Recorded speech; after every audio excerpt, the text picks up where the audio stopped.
만물이 자라나는 6월에 여러분들에게 주님의 은총과 평강이 임하기를 빕니다. 여러분에게 이렇게 질문하고 싶습니다. 여러분은 어느 때 가장 기쁘세요? 기쁨의 기회가 참 많지만 사람은 성장할 때 가장 기쁜 것 같습니다. 어릴 때 영어를 해보셨죠? 단어 하나하나 공부하다가 어느 날 외국 사람을 만나서 How are you? 이러면 굉장히 나 자신도 신기하고 아주 재밌습니다. 어려운 시험을 뚫고 대학에 입학해 보셨나요?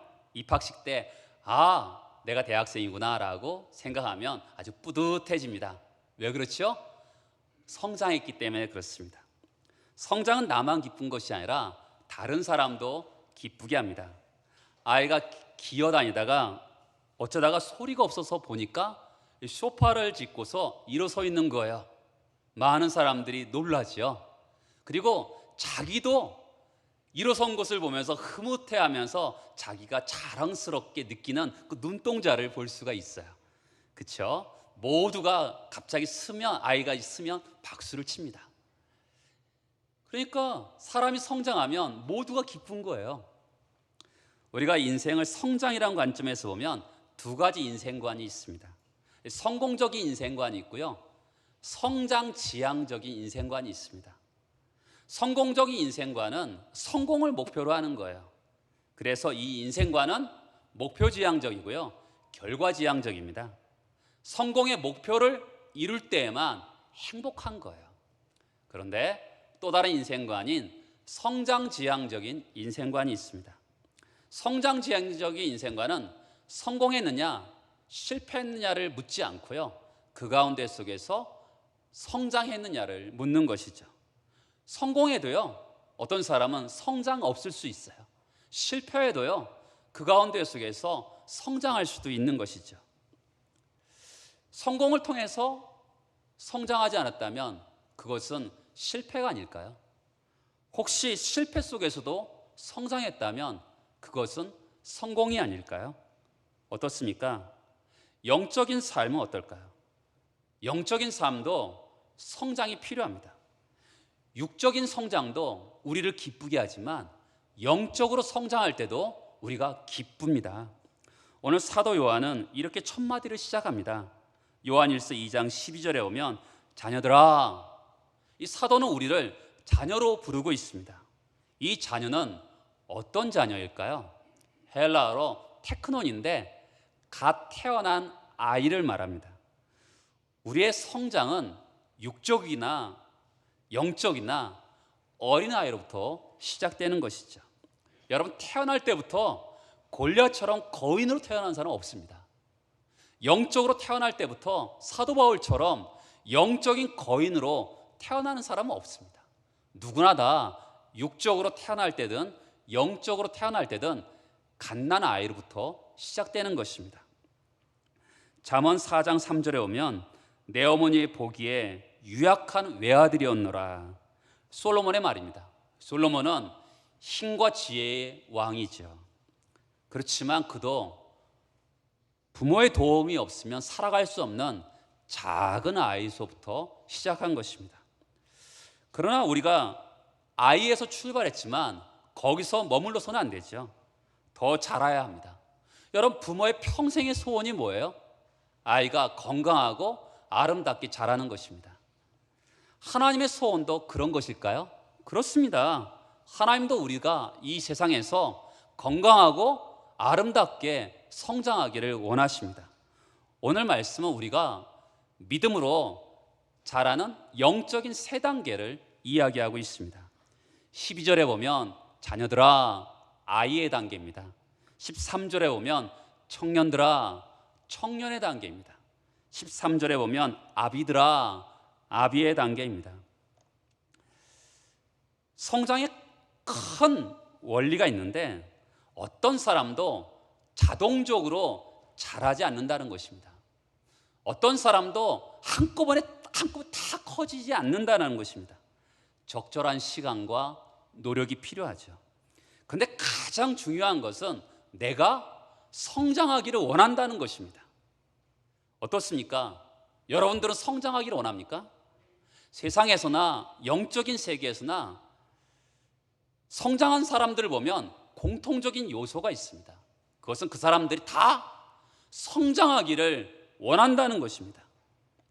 여러분도 성장하기를 원합니까? 여러분들도 성장하기를 원한다면 성장을 위해서 출발할 수가 있는 것이죠. 먼저 12절을 보겠습니다.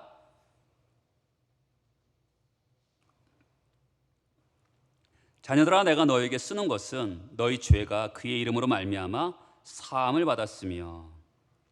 자녀들아, 우리말로는 잘 분별이 안 되지만 헬라어로 하면 갓 태어난 아이를 말합니다. 갓 태어난 아이에서부터 시작하는 것입니다. 여러분, 갓 태어날 때부터 성장이 시작되는 거예요. 인간의 성장은요, 낳을 때부터 시작되는 것입니다. 영적인 성장은요, 예수 그리스도를 믿을 때부터 시작되는 것입니다. 예수 그리스도의 피로 말미암아 내가 죄 사함을 받고 하나님의 자녀가 되었습니다. 하나님의 생명이 내 안에 머물게 되었습니다. 예수 그리스도가 내 안에 주인으로 오게 되었습니다. 이것이 바로 영적 성장의 첫 번째 단계인 것이죠. 내가 영적으로 태어났을 때 그때부터 영적인 생명이 시작되는 것입니다. 그런데 이 영적인 어린아이 단계에서 가장 중요한 큰 문제가 있습니다. 그것은 죄입니다. 어린아이 단계에서 가장 큰 문제는 죄의 문제입니다. 이 죄는 아이 단계에서 가장 중요한 문제입니다. 문제라는 것은 이 죄를 반드시 해결해야지만이 하나님께 나아갈 수 있다는 것이고 또한 기회이기도 합니다. 죄가 있기 때문에 하나님께 나아가는 것입니다. 중요한 것은 이거예요. 아이 단계에서 죄가 나오고 청년의 단계에서 죄가 나옵니다. 근데 이 죄가 같지 않아요. 아이 단계에서 죄는 어디에 이르게 되냐면 회심에 이르게 됩니다. 청년의 단계의 죄는 성화에 이르게 됩니다. 아이 단계에서 죄는요, 예수 그리스도로 말미암아 용서함을 받습니다. 청년의 단계에서 죄는요, 내가 매일 싸워야 될 죄인 것이죠. 다시 12절을 볼까요? 자녀들아, 내가 너에게 쓰는 것은 너희 죄가 그의 이름으로 말미암아 사함을 받을 것이요. 여러분, 어린아이 단계에서 죄는요, 싸우는 게 아닙니다. 용서함을 받는 것이죠. 이것이 은혜예요. 여러분, 만약에 우리가 어린아이 단계부터 죄와 싸운다 그러면 누구도 하나님 앞에 나오지 않을 것입니다. 하나님이 너무나 지혜로우셔서 우리가 하나님 앞에 나올 때는 죄와 싸우게 하지 않으시고 죄를 용서해 주십니다. 나에게 죄가 있지요. 그러나 그 죄는 내가 싸워야 될 무거운 짐이 아니라 예수님이 용서하심으로 덮어주는 것입니다. 여러분, 덮어주는 사랑 아세요? 아이들이 커나갑니다. 그리고 이제 20살 정도, 30살 정도 아이가 됐습니다. 사람들이 물어보죠. 이 아들은 어렸을 때 어땠어요? 라고 사람들이 자녀에 대해서 물으면 부모님들은 100이면 100, 우리 아이는 착한 애였어요. 대부분 다 그렇게 얘기합니다. 그때 그 아들은 굉장히 당황스러워해요. 분명히 자기가 부모님 말씀 안 듣고 굉장히 말썽을 피운 거 자기가 아는데 부모님은 그 아이는 착한 애였어요. 어렸을 때 정말 착했어요. 이렇게 얘기합니다. 왜 그랬을까요? 부모님의 사랑은 덮어주는 사랑입니다. 죄가 있어도 잊어버리는 거예요. 덮어주는 사랑이기 때문에 착한 애로만 보이는 것이죠. 저는 목회자로서 이렇게 영적인 아비로서 이렇게 목회를 하면서 제가 느끼는 게 있어요.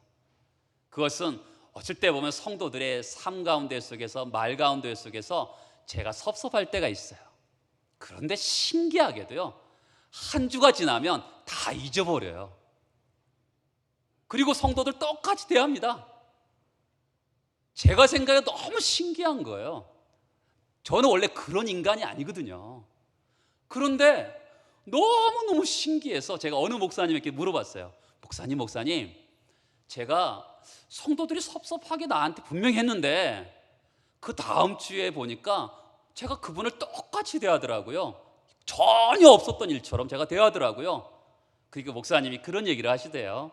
그게 목회자의 은혜야.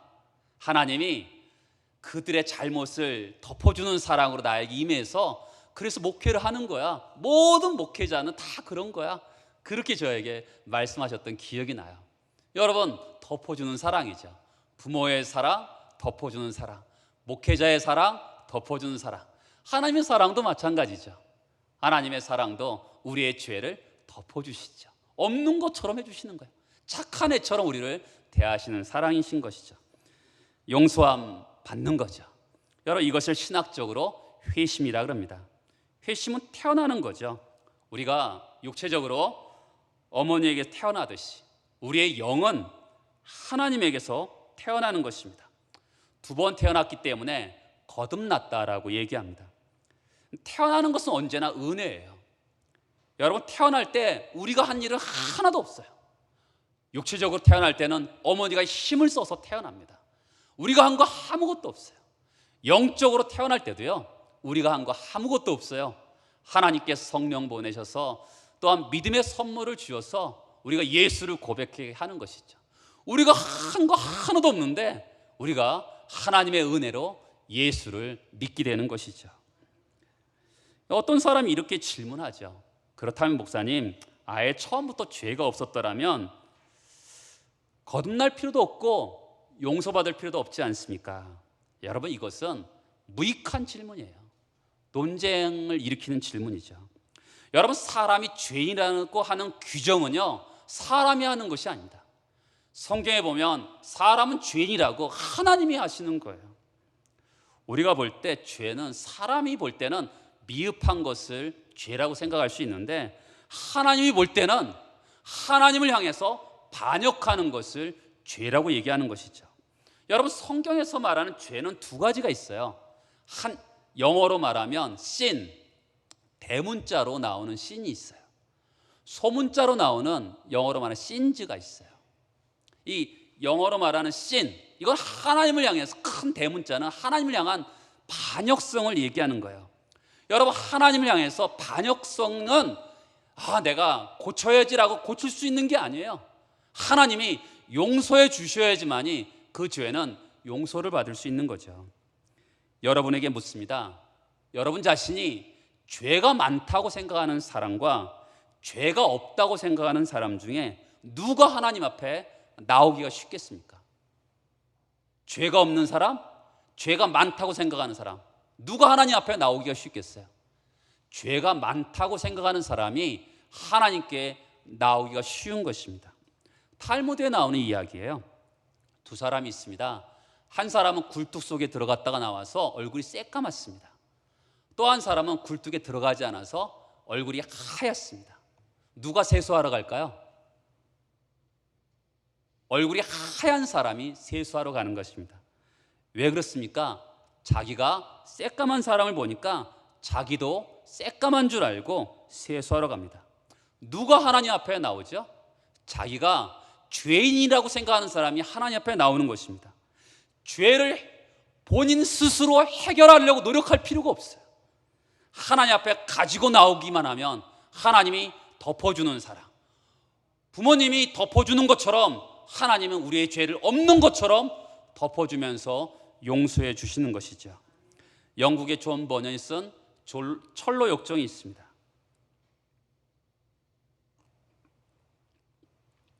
이야기 초반에 이런 이야기가 나옵니다. 주인공이 크리스찬이에요. 짐을 지고 집을 출발합니다. 길을 가다가 유약이라는 사람과 만나게 됩니다. 이 유약이는 짐이 없어요. 이게 빨리 갈 수 있죠. 유아기가 크리스찬 빨리 와. 그런데 크리스찬은 빨리 갈 수가 없어요. 짐이 무겁기 때문에 그렇습니다.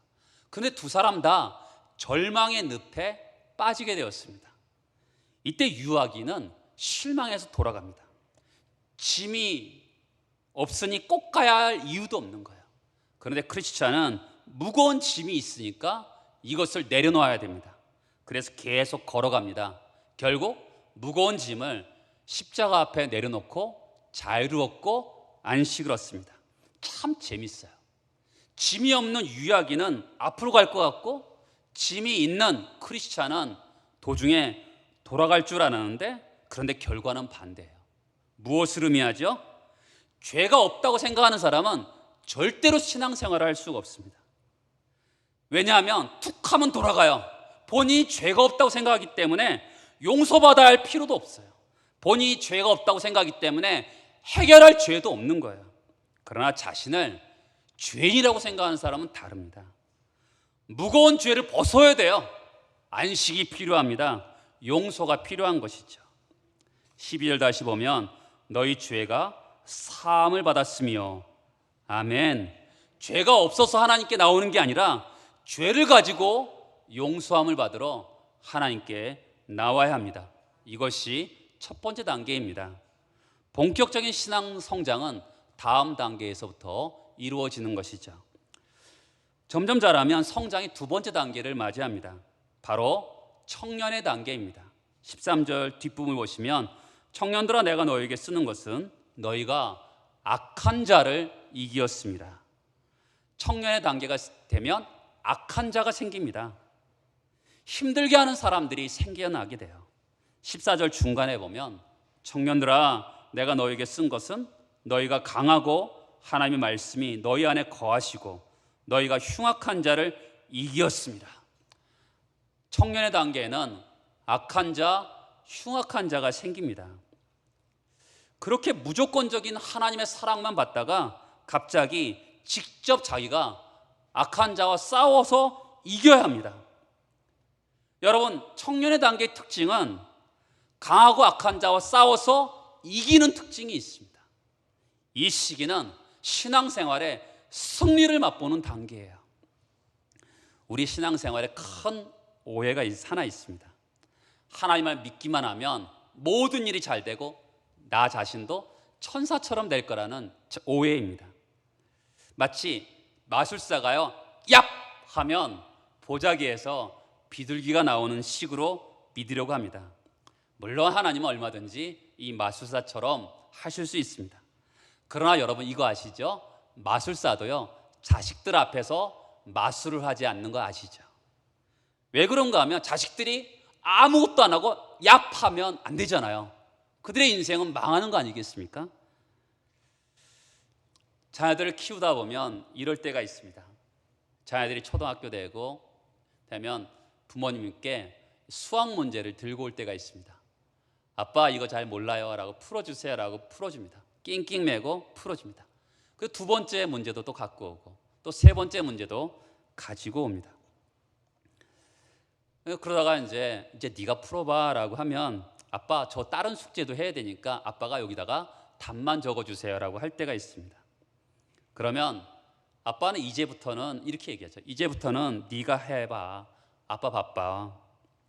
그때 아들은 놀랍니다. 왜냐하면 평소에는 아빠가 모든 걸 다 해줬거든요. 근데 갑자기 안 해준다고 하니까 당황스럽죠. 여러분, 아빠는 아들에게 마술하지 않습니다. 힘들지만 아들에게 하게 하는 것이죠. 정상적인 아버지라면 아들이 자기 스스로 하게 하는 것입니다. 이것이 하나님의 방식입니다. 교회 나온 지 몇 달 안 된 새 가족이 있었습니다. 그 사람은 처음에 교회 나오는데 굉장히 예배도 잘 나오고 신앙생활을 정말 잘했습니다. 그러다 얼마 동안 눈에 띄지 않았습니다. 그러다 어느 날 목사님에게 찾아와서 힘없는 소리를 합니다. 목사님, 솔직히 말씀드려서 처음 교회 나올 때는 정말 마음이 기뻤어요. 예배 드릴 때 너무 좋았고요.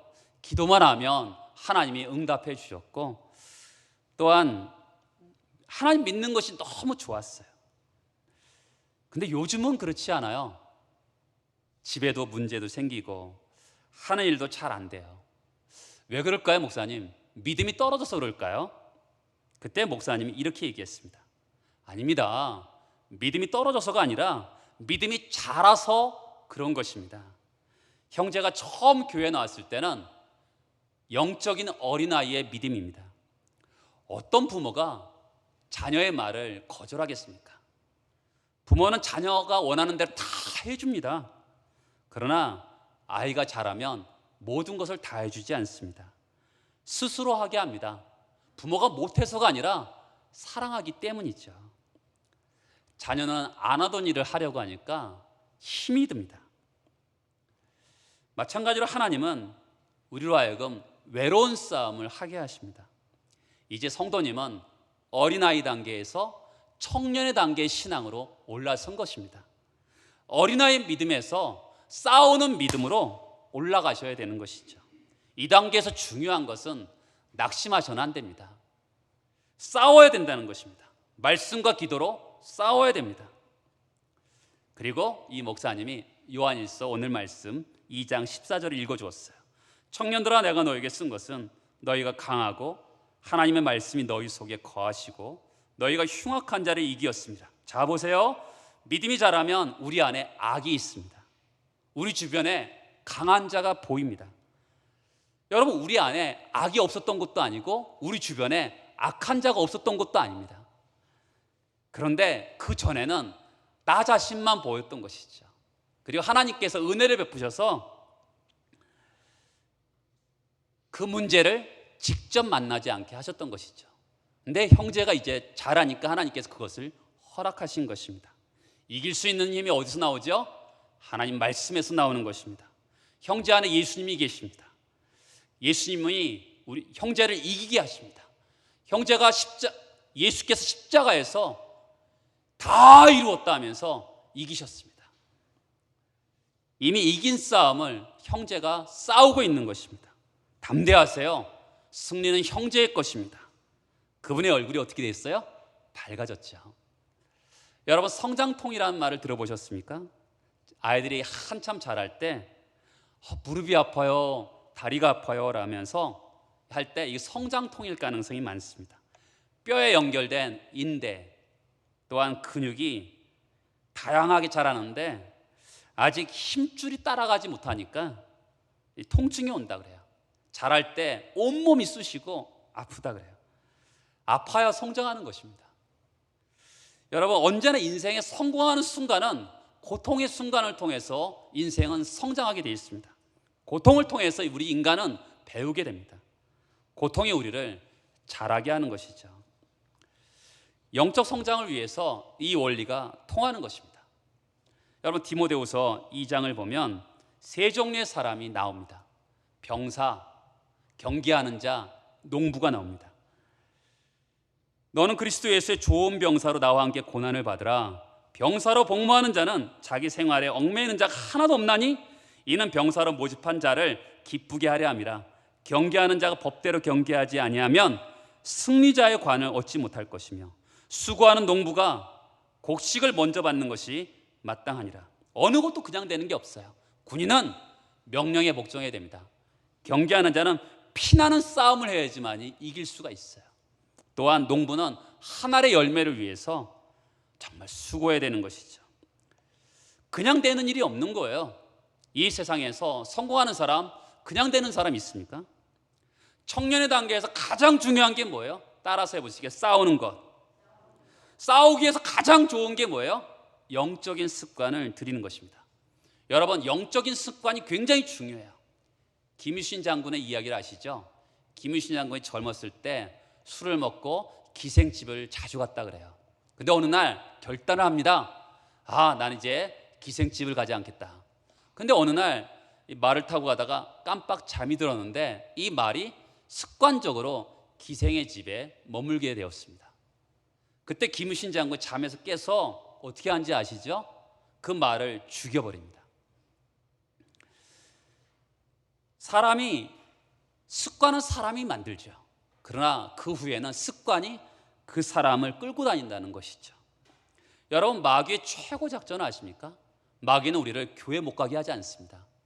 마귀는 우리를 기도하지 못하게 하지 않습니다.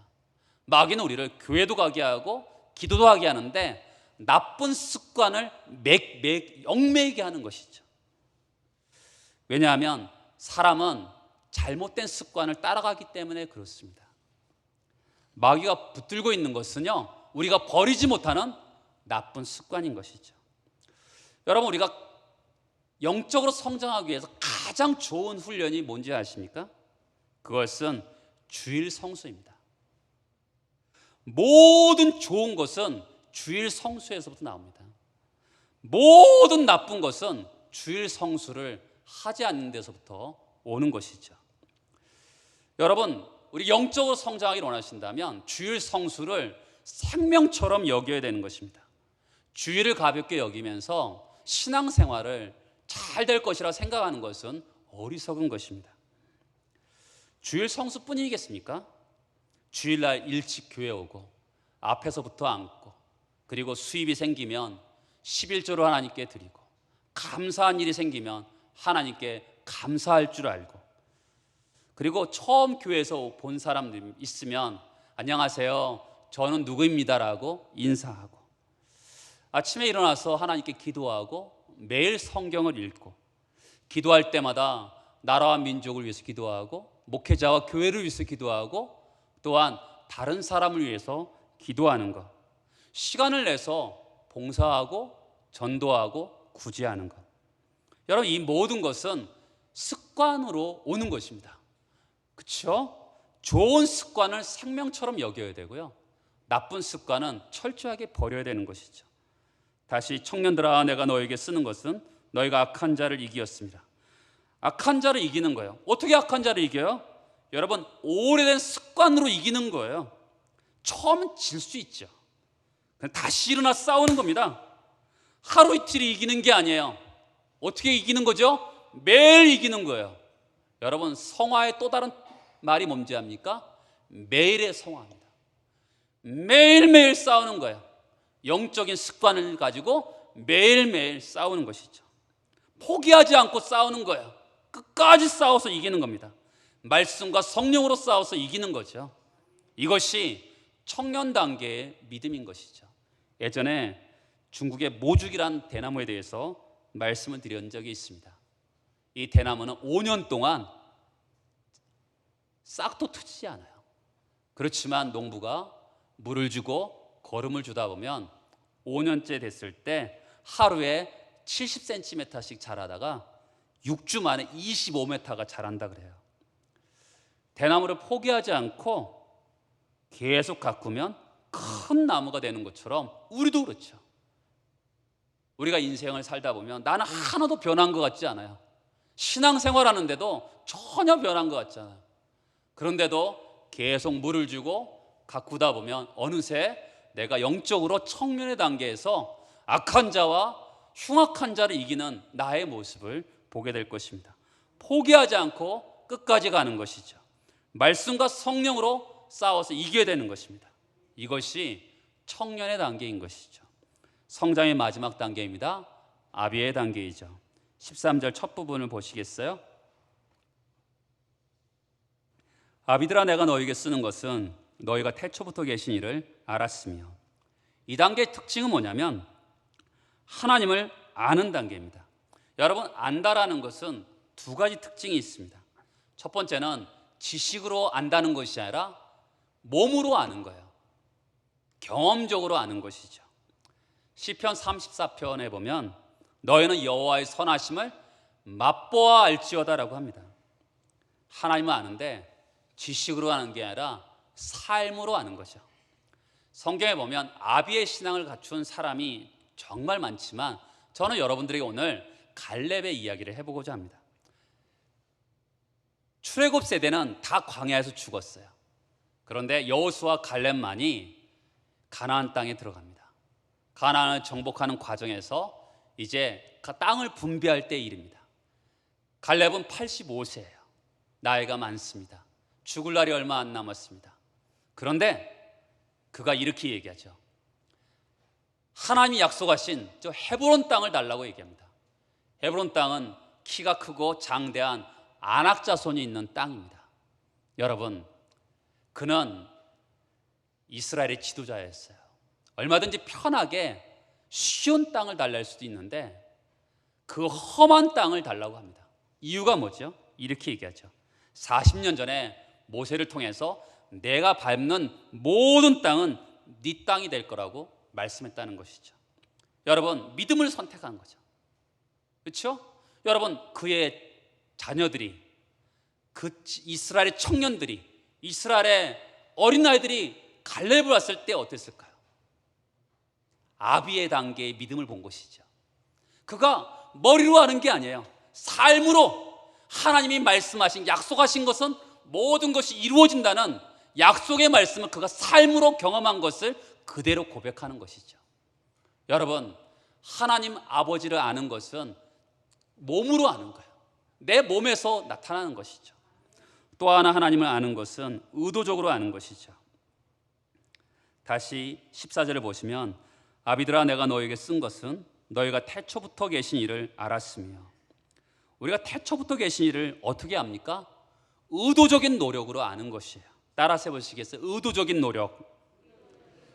철로역정에 나오는 이야기 또 하나 하겠습니다. 주인공 크리스찬이 뷰티풀 하우스, 아름다운 집에 들어갔더니 한 사람이 크리스찬을 손을 잡고서 칠흑같이 어두컴컴한 방으로 인도합니다. 방 안에 한 남자가 있는데 철창에 갇혀 있었어요. 고개를 푹 숙이고 있습니다. 크리스찬이 물었어요. 당신 누구입니까? 과거에 어떤 사람이었습니까? 과거에 저는 믿음이라면 누구 못지않은 그런 사람이었습니다. 지금은 어떤가요? 지금은 자포자기의 상태에 있습니다. 절망감의 철창이 나를 에워싸서 여기서 빠져나갈 수가 없어요. 이젠 틀렸어요. 어쩌다가 이렇게 됐습니까? 욕망이 이끄는 대로 살았어요. 하나님을 향해서 의도적으로 나가지 못했어요. 이 철로 역정에 의도적이라는 말이 나옵니다. 한때 잘 나가는데 지금은 철창에 갇힌 이 사람은 하나님께 열심히 나가지 않아서 그렇게 되었다고 말을 하고 있는 것이죠. 여러분, 영적 성장에 우리 영적 성장을 좀먹는 두 개의 벌레가 있습니다. 그것은 자만심과 자기 연민입니다. 여러분, 자만심은 자기를 대단하게 여기는 거예요. 나 왕년에 성경 많이 읽었어. 나는 왕년에 기도 많이 했어. 성경 통독하는 거 초신자들이 하는 게 아니야? 이러면서 자만심을 갖습니다. 자기 연민입니다. 자기를 너무 불쌍히 여기는 거예요. 나는 몸도 약하고 의지도 약해서 새벽 기도를 못해. 남전도회, 여전도회 회장 상처받으면 어떻게 해? 자기 연민 때문에 약해지고 자기 연민 때문에 영적 생활에 도전하지 못하는 거예요. 자기를 너무 약하게 보는 거예요. 그러니까 못한다고 생각하니까 더 이상 영적인 성장이 일어나지 않는 것이죠. 여러분, 하나님께 의도적으로 나가야지만이 성장하는 것입니다. 어떤 분은 컴퓨터 앞에서 성경 쓰기를 하는 분도 있고요. 어떤 분은 성경을 통독하는 분도 있습니다. 권사님들끼리 목장에서 서로 격려하면서 성경을 통독하기도 합니다. 도전한 만큼 하나님께 가까이 가는 거예요. 하나님께 가까이 가기 위해서, 의도적으로 성장하기 위해서 한 가지 더 있는데 그것은 봉사할 때 성장합니다. 여러분, 초신자 때는요 말씀만 들어도 성장합니다. 그런데 교회 나온 지 5년 되고 10년이 되었다. 그런데 성장하지 않는다. 이유가 있죠. 몸을 안 움직여서 그렇습니다. 여러분, 육체도요 운동하지 않으면 약해집니다. 성장하지 않습니다. 마찬가지죠. 교회 와서 예배만 드리면 믿음이 절대로 자라지 않습니다. 은혜가 언제 임하죠? 믿음의 성장이 언제 일어납니까? 앉아있는 사람은 절대로 믿음이 성장하지 않습니다. 일어나 시작할 때 일어나는 것이죠. 교사로요 어린이들 앞에서 삭개오가 이랬어요라고 하면서 말씀을 더듬더듬 가리키는데 갑자기 삭개오가 이해가 되는 거예요. 성가대에서 할렐루야 하면서 찬양할 때 갑자기 온몸에 전율이 느끼면서 야, 이 하나님이 이 찬양을 받으시구나 하면서 그러면서 신앙이 성장하는 거죠. 새가족 부원으로서 새가족을 한 사람 한 사람 섬길 때 하나님이 얼마나 한 영혼을 사랑하시는지 몸으로 체험하는 거예요. 아까 그랬죠? 아비의 단계는 몸으로 체험하는 거라고. 하나님을 아는 거예요. 하나님이 한 영혼을 귀하게 여기시는 것을 몸으로 체험하는 거죠. 전도를 합니다. 아파트 앞에서 전도하면서 한 영혼을 서성대면서 찾습니다. 그러면서 한 교인이 얼마나 소중한지를 깨닫는 것이죠. 여러분, 성장하기를 원합니까? 고통이 올 때 이겨내십시오. 성장의 뿌듯한 열매를 가슴에 안게 될 것입니다. 하나님께 열심을 다해서 의도적으로 나가세요. 더 큰 성장의 보람을 느끼게 될 것입니다. 섬기고 봉사하세요. 더 빨리 성장할 것입니다. 그리고 자라 그리스도의 장성한 분량에 이르기까지 성장하시는 여러분 되시길 축복합니다. 다 같이 기도하시겠습니다.